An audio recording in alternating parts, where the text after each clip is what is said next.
Ini adalah perpanjangan dari sebuah episode dari segmen Logika Kumaila bertajuk Islam Agama Perang yang tayang di kanal Cokro TV. Jadi ada segmen namanya Logika Kumaila dan ada episode di mana topiknya tuh tentang Islam dan perang. Aku di sana cuma bilang ada beberapa ayat yang memang memerintahkan perang, tapi aku sejujurnya agak hesitan untuk mewartakan secara gamblang gitu ayat-ayatnya karena aku nggak nyaman sama narasinya. Dan lagian juga kan kita nggak lagi perang ya, jadi nggak digali ayat-ayatnya tadinya menurutku nggak apa-apa. Yang bikin aku nggak nyaman nyampeinnya juga ayat-ayat yang turun ketika perang ini kan bernuansa permusuhan. Dan biasanya suka dipakai jihadis atau pendakwah-pendakwah yang kasar gitu ya. Jadi aku segan untuk turut menyampaikannya.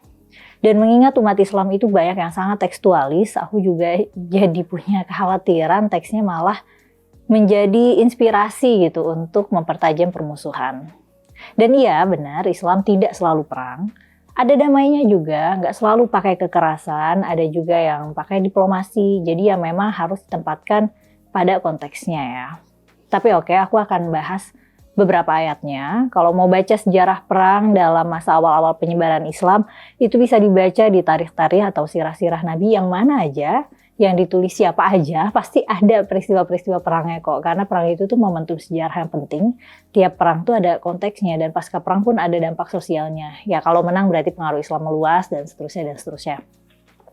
Buat yang nggak tertarik nyimak isi Quran secara spesifik, nggak apa-apa skip aja. Selain karena bahasannya spesifik banget, mungkin narasinya juga bisa bikin nggak nyaman. Oke, langsung masuk ke ayat ya. Jadi di surat Al-Baqarah ayat 190 sampai 194 itu ada yang bunyinya gini. Waqatilu fi sabilillahil ladzina yuqatilunakum, dan perangilah di jalan Allah orang-orang yang memerangimu, wala ta'tadu, tapi jangan berlebihan, jangan melampaui batas. Innallaha la yuhibbul mu'tadin. Allah nggak suka orang yang melampaui batas. Lanjutannya lagi, waqtuluhum haitsu taqaftumuhum, bunuhlah mereka yang memerangimu dimanapun kamu jumpai, wa akhrijuhum min haitsu akhrajukum, dan usirlah mereka dari tempat mereka mengusirmu, wal fitnatu asyaddu minal qatl, dan fitnah itu lebih kejam daripada pembunuhan. Tapi fitnah di sini tuh maksudnya ujian ya, cobaan ya, bukan fitnah kayak bohong gitu. Wala tuqatiluhum 'indal masjidil haram, lalu janganlah kamu perangi mereka di Masjid Haram, hatta yuqatilukum fi, kecuali jika mereka memerangimu di tempat itu.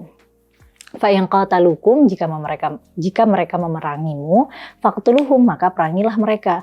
Kadzalika jazaa'ul kafirin, demikianlah balasan bagi orang-orang kafir. Fa in intahau, namun jika mereka berhenti memerangi gitu, fa innallaha ghafurur rahim, sesungguhnya Allah Maha Pengampun lagi Maha Penyayang.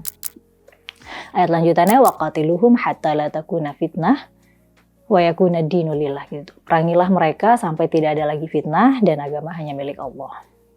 Fa in intahau, jika mereka berhenti, fala udwana illa 'alal zalimin, maka tidak ada lagi permusuhan kecuali terhadap orang-orang yang zalim. Di ayat setelahnya lagi terus ada hukum kisos di bulan haram. Jadi kalau diserang di bulan haram itu boleh nyerang balik. Bulan haram itu adalah bulan-bulan yang diharamkan untuk berperang, yaitu di bulan Dzulqa'dah, Dzulhijjah, Muharram, dan Rajab. Di ayat itu lanjutannya ada anjuran untuk menyerang siapa yang menyerang kamu secara setimpal ya. Faman ya'tada 'alaikum, oleh sebab itu siapa yang menyerang kamu, fa'tadu 'alaihi, seranglah gitu. Bimithli ma'tada 'alaikum, setimpal dengan serangannya terhadapmu. Jadi ini ceritanya tuh ayat ini waktu beliau baru hijrah ya. Tahun-tahun awal baru hijrah. Jadi tadinya proses dakwah di Mekah itu kan banyak dapat penolakan dan ancaman. Di Madinah pengikutnya mulai banyak, jadi bisa memerangi balik, bisa bikin pasukan nih, bisa menyerang balik ancaman dari orang Mekah supaya nggak ditindas terus. Terus ada juga ayat perang ini di surat Al-Hajj ayat 39 sampai 41. Udzina lil ladzina yuqatilun, diizinkan berperang kepada orang-orang yang diperangi, bi annahum zulimu, karena sesungguhnya mereka dizolimi. Wa innallaha 'ala nasrihim laqadir, sesungguhnya Allah benar-benar maha kuasa membela mereka. Alladzina ukhriju min diyarihim, yaitu orang-orang yang diusir dari kampung halamannya bighairi haqqin, tanpa alasan yang hak gitu, atau yang benar gitu ya, tanpa alasan yang tepat gitu, illa ayyaqulu rabbuna Allah, hanya karena mereka bilang Tuhan kami adalah Allah gitu. Nah ini juga konteksnya sama, awal-awal masa hijrah dan awal-awal diperbolehkannya melawan balik ya. Ada juga di surat Al-Anfal ayat 38 sampai 39, bunyinya qul lil ladzina kafaru, katakanlah kepada orang-orang yang kafir, iyantahu, jika mereka berhenti dari kekufurannya gitu dan masuk Islam maksudnya, yughfar lahum ma qad salaf, niscaya Allah akan mengampuni dosa-dosa mereka yang sudah salaf, yang udah lewat gitu. Wa iyaudu, jika mereka kembali lagi menyerang Nabi, faqad madat sunnatul awalin, maka akan berlaku sunnah, maksudnya sunnah itu maka berlaku sunat, aturan. Sunnah itu kebiasaan ya, tradisi atau aturan. Sunnatullah itu aturan Allah untuk menjatuhkan hukuman bagi orang-orang terdahulu. Terus ayat ini juga mirip kayak yang di Al-Baqarah, waqatiluhum, perangilah mereka hatta la takuna fitnah, sampai tidak ada lagi fitnah gitu. Fitnah maksudnya penganiayaan gitu ya. Wa yakuna dinu kulluhu lillah, agama seutuhnya hanya bagi Allah. Fa in intahau, jika mereka berhenti dari kekufuran, fa innallaha bima ya'maluna basir, sungguhnya Allah Maha melihat apa yang mereka lakukan. Nah, ayat-ayat ini juga turun di periode awal hijrah dan melatari terjadinya perang Badar ya. Jadi orang kafir ini kalau berhenti dari kekufurannya dan masuk Islam ya diampuni Tuhan gitu. Bahasanya diampuni Tuhan ya, tapi juga maksudnya tidak diperangi. Tapi kalau memerangi Nabi ya diperangi gitu. Nah tadi kan aku sempat jelasin bahwa ada bulan-bulan haram berperang ya. Nah di surat At-Taubah ayat 5 ada ayat yang bunyinya fa'idzan salakhal asyhurul hurum, apabila bulan-bulan haram telah berlalu, faqtulul musyrikin gitu. Bunuhlah dalam peperangan gitu, maksudnya bunuhlah orang-orang musyrik haitsu wajadtumuhum, di mana saja kamu temui, wa khudhuhum, dan tangkaplah, wahsuruhum, dan kepunglah, waq'udu lahum kulla marsad, dan awasilah mereka di setiap tempat pengawasan gitu atau pengintaian. Fa in tabu, jika mereka bertaubat, wa aqamus shalah, dan melaksanakan sholat, mendirikan sholat, wa atau zakat, serta menunaikan zakat, faqallu sabilahum, berilah mereka jalan kebebasan mereka gitu. Innallaha ghafurur rahim, sungguhnya Allah Maha Pengampun lagi Maha Penyayang gitu. Kemudian di ayat 6, wa in ahadum minal musyrikin istajaraka, jika seseorang di antara orang-orang musyrik ada yang meminta perlindungan kepadamu, fa'ajirhu, lindungilah dia, hatta yasma'a kalam Allah, supaya dapat mendengar firman Allah, summa ablaghum ma'manah, kemudian antarkan dia ke tempat yang aman buat orang itu gitu. Jadi ayat ini turun dalam konteks persiapan perang Tabuk ya, pada periode pasca pembebasan Makkah. Saat itu sudah ada perjanjian, jadi kalau ada orang musyrik yang melanggar perjanjian dan ngajak ribut ya perang jadinya. Cuman kalau ada yang nyerah dan minta perlindungan itu harus dilindungi. Kalau ada yang masuk Islam dilindungi gitu. Dan perlu diingat ya, saat itu pindah agama itu berarti pindah sisi penyerangan gitu. Kayak otomatis pengkhianat gitu. Kalau ada muslim yang pindah agama ya itu pengkhianatan, bisa menyerang balik gitu. Ada risiko dia menyerang balik, makanya dulu tuh narasinya kalau orang yang murtad tuh darahnya halal gitu, halal untuk dibunuh sebagai tindakan defensif. Kalau sekarang kan ya kalau kita pindah agama ya kita kan nggak memusuhi siapapun atau kita nggak memerangi siapapun. Kalau di zaman sekarang gitu ada orang yang pindah agama kan bukan berarti kita ingin membunuh orang tertentu atau kelompok tertentu kan. Itu kan lebih dari kebutuhan diri sendiri. Nah kalau lagi zaman Nabi itu kan masih sangat bersuku-suku dan berkelompok. Ketika kita pindah agama itu dampaknya itu ke keamanan kelompok gitu ya. Terus banyak juga yang komentar, masa Kumaila nggak tahu ada kafir harbi, ada kafir dhimmi, ada kafir yang memang menyerang, ada kafir yang damai gitulah kurang lebih. Nah klasifikasi kafir harbi dan kafir dhimmi itu baru ada di Kekhalifahan Umar, jauh setelah Nabi wafat.